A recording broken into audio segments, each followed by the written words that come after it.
আজকে গেছিলাম আমার একটা নেল এক্সটেনশনের কাজে। সকাল থেকে যে ভিডিওটা স্টার্ট করব সেটা ইচ্ছাই ছিল না। যখন হাতে একটা কাঁঠাল আর আম পেলাম তখনই ভাবলাম ভিডিওটা বানাতে শুরু করি। কাজে গেছিলাম নেল এক্সটেনশনে, আর ওদের বাড়িতে না অনেক কাঁঠাল ঝুলছিল।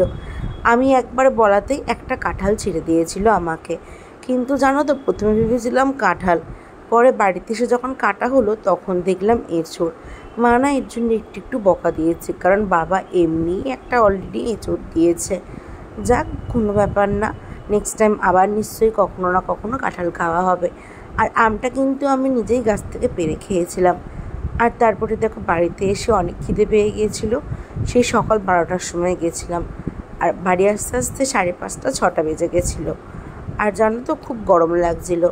আর আমাদের জাস্ট একদিন কি দুদিন আগেই আমাদের জন্মদিন গেছে। এর জন্যে না পায়েস পাঠিয়েছিল একজন, সেই পায়েসটাই খাচ্ছিলাম, বাট খুব সুন্দর লাগছিলো। এটা কিন্তু মায়ের বানানো পায়েস না, এই পায়েসটা কিন্তু কেউ একজন পাঠিয়েছে আমাদের জন্যে।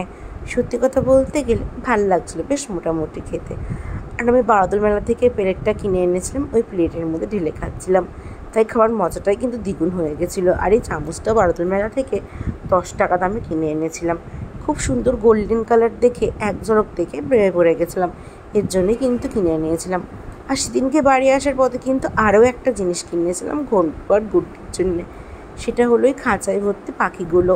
সত্যি কথা বলতে গেলে আমি রাত্রিবেলায় ওদের রিয়াকশানটা দেখে নিয়েছিলাম, তখন আর ভিডিও শ্যুট করিনি। তাই দেখো এখন ভিডিওটা শ্যুট করবো বলে পরের দিন দেখো তোমাদের সঙ্গে শেয়ার করবো বলে ভিডিওটা করছি। প্রথমেই কিন্তু গুড্ডির রিয়াকশান দেখো, এগুলো যেন তো খুব সুন্দর। একবার হাতে করে বাড়ি মারলে বা জোরে তালি দিলেই কিন্তু এটা বাজে। আর এইটার ভিতরে কিন্তু দুটো বদ্রিয়াজ পাখি আছে, খুব সুন্দর দেখতে। আর ঘরের লাইটটাও না নিভিয়ে দিয়েছিলাম, অন্ধকার হলে কিন্তু জিনিসটা দেখতে খুব সুন্দর লাগে। ফোনে ফ্ল্যাশ লাইট জ্বালিয়ে কিন্তু ভিডিওটা করছিলাম। গুড্ডি কিন্তু ঘুমাচ্ছিল, গুড্ডি কিন্তু ভীষণ বিরক্ত হয়ে গেছে, আর ওর চোখ মুখ দেখেই কিন্তু বোঝা যাচ্ছে। গুড্ডি যখন কোনো একটা বিষয় ভীষণ বিরক্ত হয়ে যায়, ও চোখ মুখগুলো কিন্তু এইরকমই করে, আর তখনও কিন্তু সেই রকমই করছিল। আর পাখির আওয়াজটাও কিন্তু বেশ সুন্দর।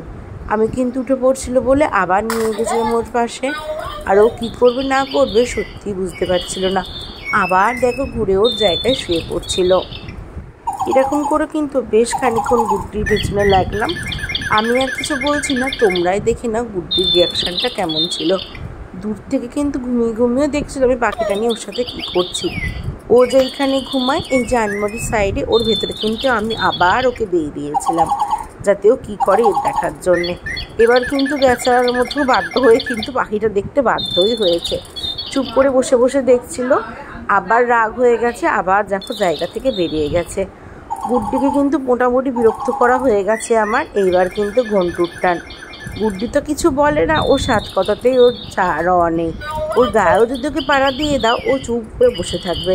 এইবার দেখো ঘন্টুর রিয়াকশান দেখতে গেছি। প্রথমে পাখিগুলো নড়ছিল বলে ঘন্টু কিন্তু বেশ দেখছিল। ঘন্টু কিন্তু এমনি সব কিছু ক্ষেত্রে বীর পালোয়ান।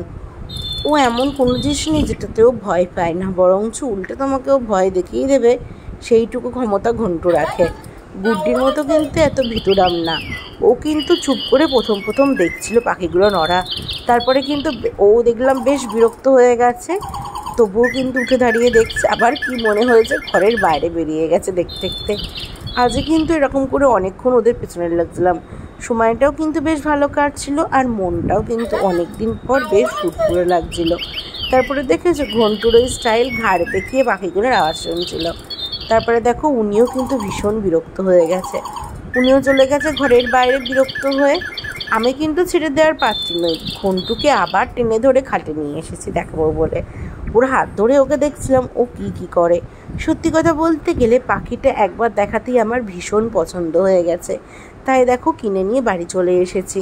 বিশেষ করে কিনে এনেছি ঘন্টু গুড্ডির রিয়াকশানটা দেখবো বলে। তারপরে দেখো ওকে আবার খাটে তুলে দিয়েছি ওকে দেখাবো বলে ঠিক করে। জানো তো পাখিটা আনাতে না বেশ ভালোই হয়েছে। যখন আমাদের ওপর ঘরে কেউ আসে তখন তো ঘন্টু চিৎকার করে, আর ঘন্টু চিৎকার শুনে না পাখিটা অটোমেটিক বাজতে শুরু করে। যাক, একদিকে নিয়ে কিন্তু ভীষণ ভালো হয়েছে। যাক, ভিডিওটা কিন্তু এখানেই শেষ করে দিলাম। দেখা হবে অন্য কোনো ভিডিওতে।